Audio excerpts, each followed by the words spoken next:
बहन दोस्तों, कैसे हो आप लोग। आशा करता हूँ आप लोग अच्छे होंगे। जैसा कि आप स्क्रीन पर देख रहे हो, यह पेपर दिल्ली पुलिस कांस्टेबल का प्रीवियस ईयर का पेपर है। पूरा यह आंसर की है। तो आज हम कंप्यूटर के पार्ट को सॉल्व करने वाले हैं। इसके अलावा अगर आप जीके जीएस का देखना चाहते हैं तो वो भी मैं सॉल्व करवा चुका हूँ। तो आज हम कंप्यूटर का पार्ट सॉल्व करने वाले हैं। आप देख सकते हो section part D, computer proficiency. तो दोस्तों, यह जो प्रीवियस ईयर का पेपर सॉल्व करा हूँ, ये आपका तीसरे नंबर का प्रीवियस ईयर का पेपर सॉल्व करा रहा हूँ। तो दोस्तों, यह रहा आपका कंप्यूटर का पहला प्रश्न।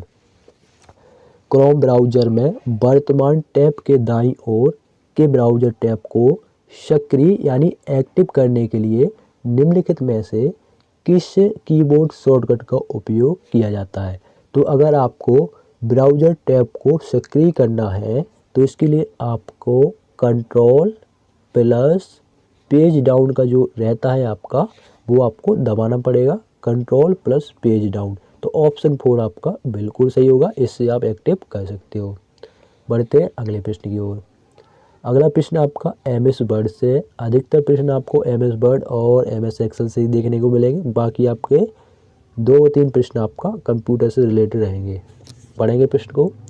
बताएं कि एमएस वर्ड के संबंध में निम्नलिखित कथन सत्य है या असत्य। तो हम पढ़ेंगे आपके 2 दिए। पहला पढ़ेंगे, जब आप एमएस वर्ड में एक नई फाइल खोलते हैं तो डिफ़ॉल्ट रूप से उसमें लैंडस्केप ओरिएंटेशन होता है। तो दोस्तों, ये बिल्कुल आपका गलत है, नहीं होता।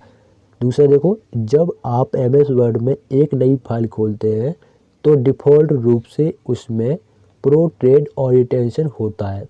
तो ये आपका बिल्कुल सही होगा। यानी आपका पहले वाला गलत है, दूसरे वाला सही है। तो ऑप्शन 1 में दिया गया है, तो ऑप्शन 1 आपका बिल्कुल सही होगा। तो आप देख सकते हो कंप्यूटर के आपके इस लेवल के प्रश्न इससे पूछे जा रहे हैं। अगला देखो, डॉटेड डेसिमल नोटेशन में एक आईपी वर्जन 4 एड्रेस को ठीक डैश डॉट सिंबल का उपयोग करके दर्शाया जाता है। तो दोस्तों, एड्रेस को ठीक 3 डॉट सिंबल मतलब आपकी 1 2 3, ठीक है। ऐसे ही आपका 3 डॉट की सिंबल रहेंगी, इससे इसको दर्शाया जाता है, ठीक है। बढ़ते हैं अगले प्रश्न की ओर। अगला है, एक एमएस वर्ड डॉक्यूमेंट में पैराग्राफ को इंडेंट कर एक मिनट। एक एमएस वर्ड डॉक्यूमेंट में पैराग्राफ को इंडेंट या आइडेंट करने के लिए निम्नलिखित में से किस कीबोर्ड शॉर्टकट का उपयोग किया जा सकता है। तो किसका? इसके लिए हम कंट्रोल प्लस एम का उपयोग करते हैं। किसका? कंट्रोल प्लस एम का, ठीक है।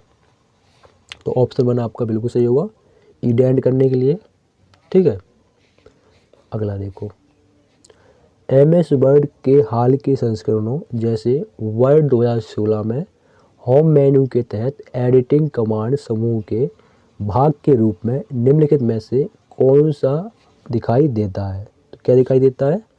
रिप्लेस दिखाई देता है। क्या दिखाई देता है? रिप्लेस आपका दिखाई देता है। तो ऑप्शन 1 आपका बिल्कुल सही होगा। अगला देखिए, एमएस वर्ड में निम्नलिखित में से कौन सा एक मान चेंज केस विकल्प नहीं है। तो कौन सा नहीं है? तो आपका पास्कल केस नहीं है। पास्कल केस नहीं है, तो ऑप्शन 2 आपका बिल्कुल सही होगा। अगला देखिए, निम्नलिखित में से कौन सा प्रोटोकॉल ईमेल मैसेज को सर्वर की ओर पुश करता है। तो कौन सा है? कौन सा प्रोटोकॉल है? वो है आपका SMTP। कौन सा है? SMTP। तो ऑप्शन 4 आपका बिल्कुल सही होगा। अगला देखिए, जब आप MS एक्सेल में एक नई वर्कबुक खोलते हैं तो स्क्रीन के सबसे ऊपरी हिस्से में निम्नलिखित में से क्या दिखाई देता है। तो क्या दिखाई देता है? टाइटल बार दिखाई देता है। क्या दिखाई देता है? Option 4 title bar. जब आप ये आइकन खोलोगे ना तो आपको सबसे ऊपर टाइटल बार दिखाई देगा। अगला है, सेल A5 में एक फॉर्मूला, ये आपका फॉर्मूला दिया गया है।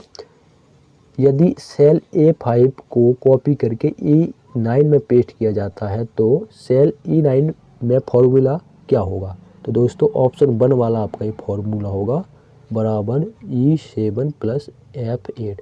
अगर आपने CCC का रखा है तो उसमें अच्छे से पढ़ाया हुआ, आपको आसानी से बन जाएगा। अगला प्रश्न भी फॉर्मूले से है। निम्नलिखित MS एक्सेल फॉर्मूले का परिणाम क्या होगा? अगर आप ये वाला फॉर्मूला MS एक्सेल में टाइप करोगे तो इसका परिणाम यानी रिजल्ट 127 127 होगा। ठीक है, ऑप्शन 2 आपका बिल्कुल सही होगा।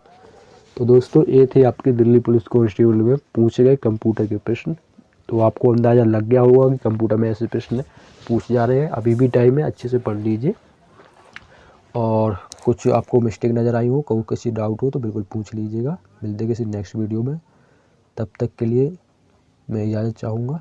ठीक है पूरा। और अगर आप GK GS का देखना चाहते हैं तो वो भी सॉल्व कराया हूँ, कंप्यूटर भी और आपका रीजनिंग का, लेकिन उसमें लंबे लंबे प्रश्न हैं। इसमें मोबाइल में सॉल्व करते नहीं बनेंगे। कहीं कहीं एक आध दो प्रश्न ठीक है, कहीं कहीं ऐसे प्रश्न आ जाते हैं उसका कैलकुलेशन ज़्यादा बड़ा हो जाता है, इसलिए